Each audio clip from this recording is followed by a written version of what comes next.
નમસ્કાર મિત્રો, હું આપનો હાસ્ય કલાકાર તથા લોક સાહિત્યકાર નરેન્દ્રસિંહ વાઘેલા મારી યુટ્યુબ ચેનલ લોક સાહિત્ય ગુજરાતમાં આપ સૌનું હાર્દિક સ્વાગત કરું છું. મિત્રો આ એક મજાક કરું છું કે પીતા રહેજો રાજ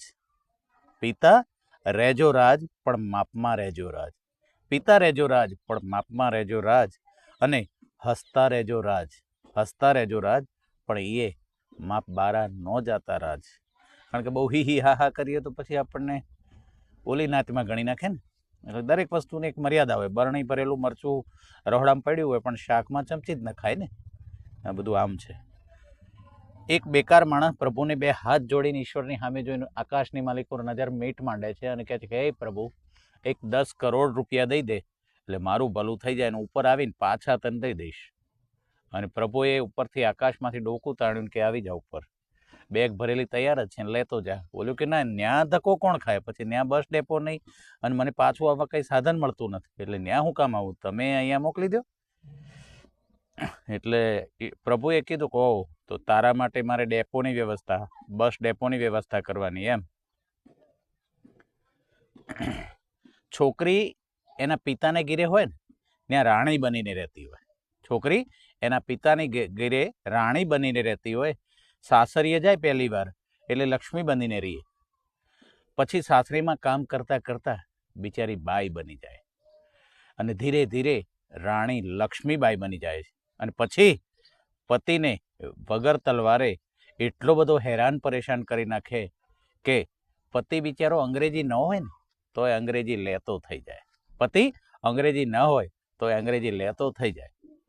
કોરોના કાળમાં એક ડોશીમાં દાખલ થયેલા હોસ્પિટલમાં, અને એક યુવાન સ્ટાફનો દીકરો નીકળ્યો એટલે કે બેટા ઓરો આવતો, તો ઓલો છોકરો પાસે ગયો, બોલો બા, તો માજી કે બેટા કપાતર, આ ડાઉનલોડ ક્યારે પૂરું થાય? એટલે કમ્પાઉન્ડર એટલું બોલ્યો, બા ડાઉનલોડ ન કહેવાય, લોકડાઉન કહેવાય, અને હું કપાતર નથી, હું કમ્પાઉન્ડર છું બા. એટલે માજી કે ભાઈ ચામડાની જીભ છે તો ગૂંથળું વળી ગયું, એમાં વાંધો હું. રામ અને લક્ષ્મણ નિરાંતે હોતા હતા, અને અડધીક રાતના હનુમાનજી ઉપડ્યા અને વિધાતા હોતા હતા ને જગાડીને 3-4 ફડાકા ઝીકી દીધા, અને વિધાતા ગોથું ખાઈ ગયા કે હાળું મારે ને હનુમાનને કોઈ દી ઝઘડો નહીં, અને આ પરબારા ખેંચવા જ માંડ્યા. અને ત્યાં હનુમાનજી એટલું બોલ્યા કે વાંક તમારો કાંઈ નહીં, પણ મારા રામ લક્ષ્મણના લેખ આવા લખાય તમારાથી? મારા રામ લક્ષ્મણના લેખ આવા લખવાના હતા તમારે?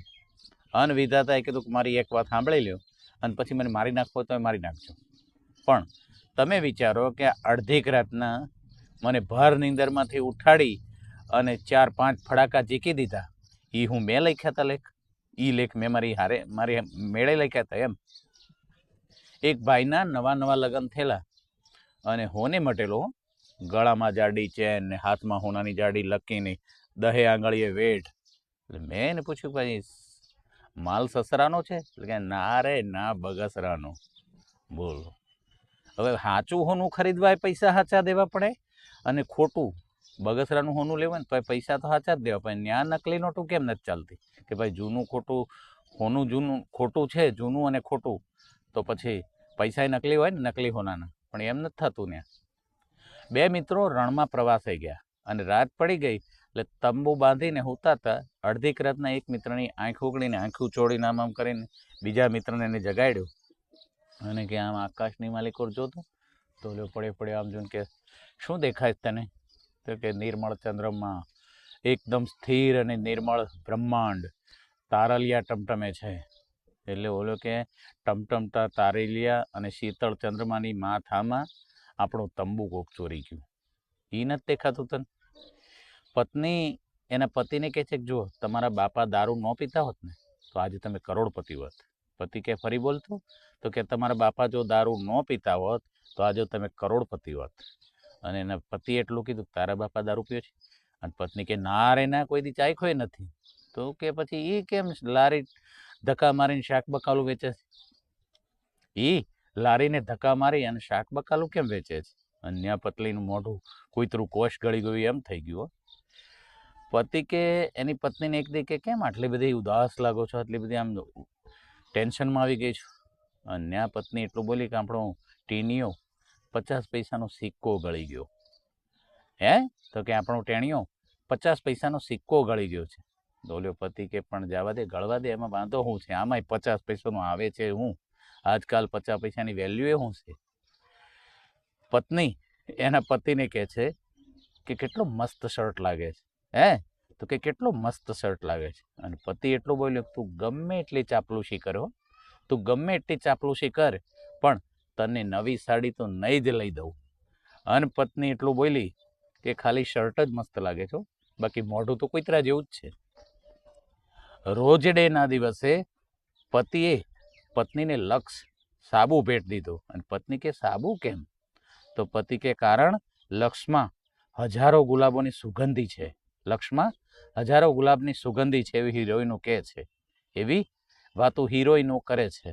એટલે પત્ની કે વાહ વાહ, શું વાત કરો છો. હવે એક કામ કરો, તમે નિરાંતે સોફામાં બેહો, હું તમારા માટે સરસ મજાનું લીંબુ શરબત બનાવી લાવું. અને પત્ની રસોડામાં ગઈ અને લીંબુ શરબત બનાવી લાવી. અને પતિએ 2 ઘૂંટડા માર્યા અને પછી કે આ સ્વાદ આટલો તુરો તુરો કેમ લાગે છે? અન્ય પત્ની એટલું બોલી કે એમાં મેં થોડો વિમ બાર નાખ્યો છે. એમાં મેં થોડો વિમ બાર નાખ્યો છે, કારણ કે વિમ બારમાં હજારો લીંબુની શક્તિ છે. આ નારી શક્તિ અને પુરુષ સહન શક્તિ નથી લાગતું? Thank you very much. મારી આ જ શૈલી આપ સૌને પસંદ આવતી હોય તો ચોક્કસ મારી ચેનલને લાઈક, શેર અને સબસ્ક્રાઈબ કરશો મિત્રો. જય માતાજી.